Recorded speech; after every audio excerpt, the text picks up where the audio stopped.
देखिए, जो भी जिनके भाव अच्छे नहीं हैं, जब देश युद्ध में होता है तो राष्ट्र सर्वोपरि वैसे तो हर समय है, लेकिन जिस समय देश युद्ध में होता है तो वो सबसे तीव्रतम भाव होता है राष्ट्रभक्ति का। सर्वोपरि भाव उस समय उजागर भाव होता है, और उस समय कोई इस प्रकार की टिप्पणियाँ किसी भी प्रकार के सेना से जुड़े हुए लोगों पर, उस समय के ऑपरेशंस पर, उस समय के जो एक तरह से भाव है, उस भाव के विपरीत कोई भी व्यक्ति जाता है तो उसको ये देश माफ़ नहीं करता। और ऐसे सब लोगों के खिलाफ जिन्होंने भी इस प्रकार की टिप्पणियाँ की हैं, कार्रवाई हो रही हैं, चाहे वो कोई भी हो। सर, यही मध्य प्रदेश से जुड़ा हुआ मामला भी है, जैसे बीजेपी के मंत्री हैं उनकी जैसे तरफ मैंने से। कहा कि ये एक भाव है, और उस समय सारे देश में देशभक्ति का ज्वार सर्वोपरि होता है, और देश की मूल भावना के विपरीत कोई भी कहा गया शब्द ये देश स्वीकार नहीं करता है।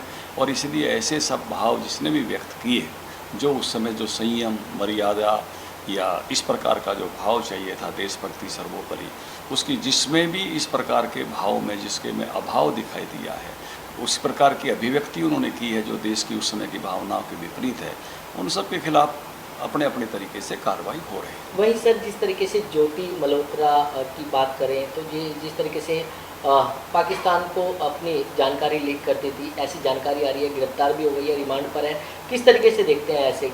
देखिए, जिस भी किसी व्यक्ति ने हमारी सॉवरेनिटी, हमारी प्रभु संपन्नता, हमारी सुरक्षा, हमारी सामरिक दृष्टि से महत्वपूर्ण चीज़ें, इस किसी के बारे में जिस भी किसी व्यक्ति ने कोई इस प्रकार की जानकारियाँ अगर हमारे शत्रुओं से शेयर की है, तो किसी भी तरह से ऐसे लोग माफ़ करने लायक नहीं होते हैं। जो भी इसमें संदिग्ध हैं, जांच हो रही है, और ऐसे सब लोगों ने अगर इस प्रकार की गतिविधियों में संलिप्त पाए जाते हैं तो निश्चित रूप से जो इस प्रकार से देशद्रोही एक्टिविटी जिन्होंने की है वो कठोर सजा के अधिकारी है।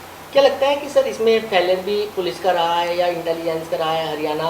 क्योंकि जिस तरीके की कार्रवाई की गई है और काफ़ी लंबे समय से ऐसा चल रहा था, तो क्या लगता है कि नाकाम रही है? देखिए, आपका इशारा इस तरफ है कि घटनाएं होने के बाद काफ़ी गतिविधियां होती हैं और काफ़ी लोग पकड़े जाते हैं, लेकिन आपका इशारा प्रोएक्टिव होकर इन चीज़ों के बारे में सजग रहकर, पहले से लोग ऐसा नहीं कर पाएँ, इस प्रकार की तरफ आप इशारा कर रहे हो। निश्चित रूप से आपकी अपेक्षा ऐसी है कि ऐसे सब लोगों पर जो इस प्रकार से शत्रु देशों की यात्रा करते हैं या जिनके बहुत इंटीमेसी के साथ संबंध हैं, उस प्रकार के पर निगाह रखने की सदैव ज़रूरत होती है। जब किसी देश के साथ हमारी लड़ाई हो रही हो या उस प्रकार के भाव हों, आतंकवादी हमले जिन देशों के माध्यम से हो रहे हों, तो निश्चित रूप से आपकी अपेक्षा भी स्वाभाविक है।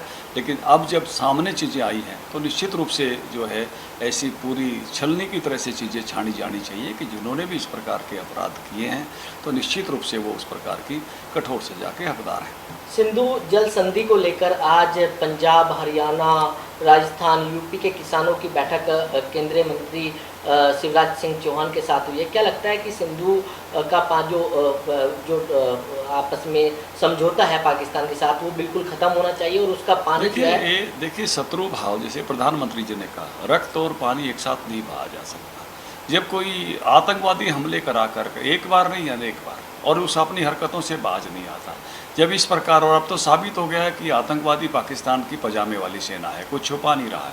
उनके नेतृत्व ने भी जिस प्रकार से उनके प्रति सेना ने जिस प्रकार से आदर दिखाया है, नेतृत्व ने जिस प्रकार का दिखाया है, जिस प्रकार के वहाँ पुष्प चढ़ाए जा रहे थे, अब कुछ छुपा नहीं है।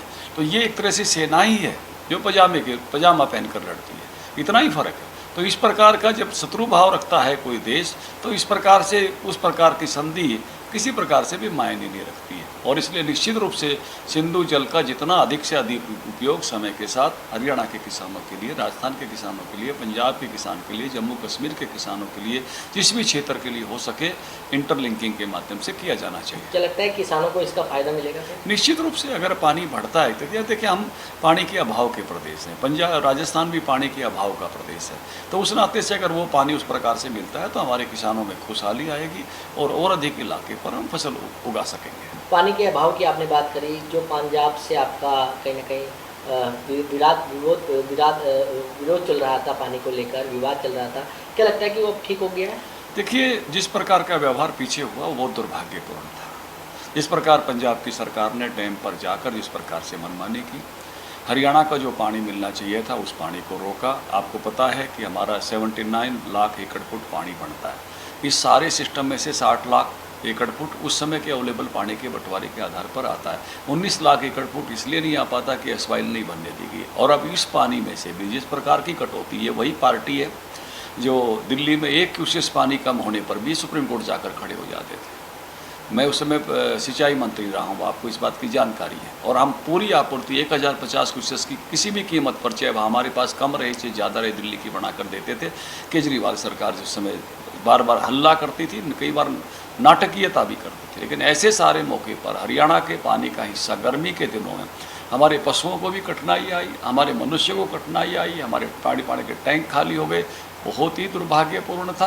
और हरियाणा के हिस्से का पूरा पानी हरियाणा के किसानों को, हरियाणा के पीने के लिए पानी और हरियाणा के पशुधन सबके हिस्से का पानी बराबर मिलना चाहिए। उसमें किसी भी प्रकार की कटौती, पहले ही कटौती है 19 लाख एकड़ फुट की, जो अवेलेबल 60 लाख एकड़ फुट है, जिसमें एक अनुमान लगा के आगे बंटवारे होते हैं, तो वो और भी मैं कहूँगा कि ऐसी स्थिति बनाने की कोशिश की थी कि जिसके कारण से परेशानी हो हरियाणा में। योजना प्रॉपर आप पार्टी ने, केजरीवाल ने और भगवंत सिंह मान ने, और उन लोगों ने भगवंत सिंह मान को तो कम से कम महसूस करना चाहिए कि गुरुओं की भूमि है जो छबील लगाते हैं, और उस प्रदेश ने जो है पूरे प्रदेश का पानी रोकने का प्रयास किया, तो बहुत ही दुर्भाग्यपूर्ण।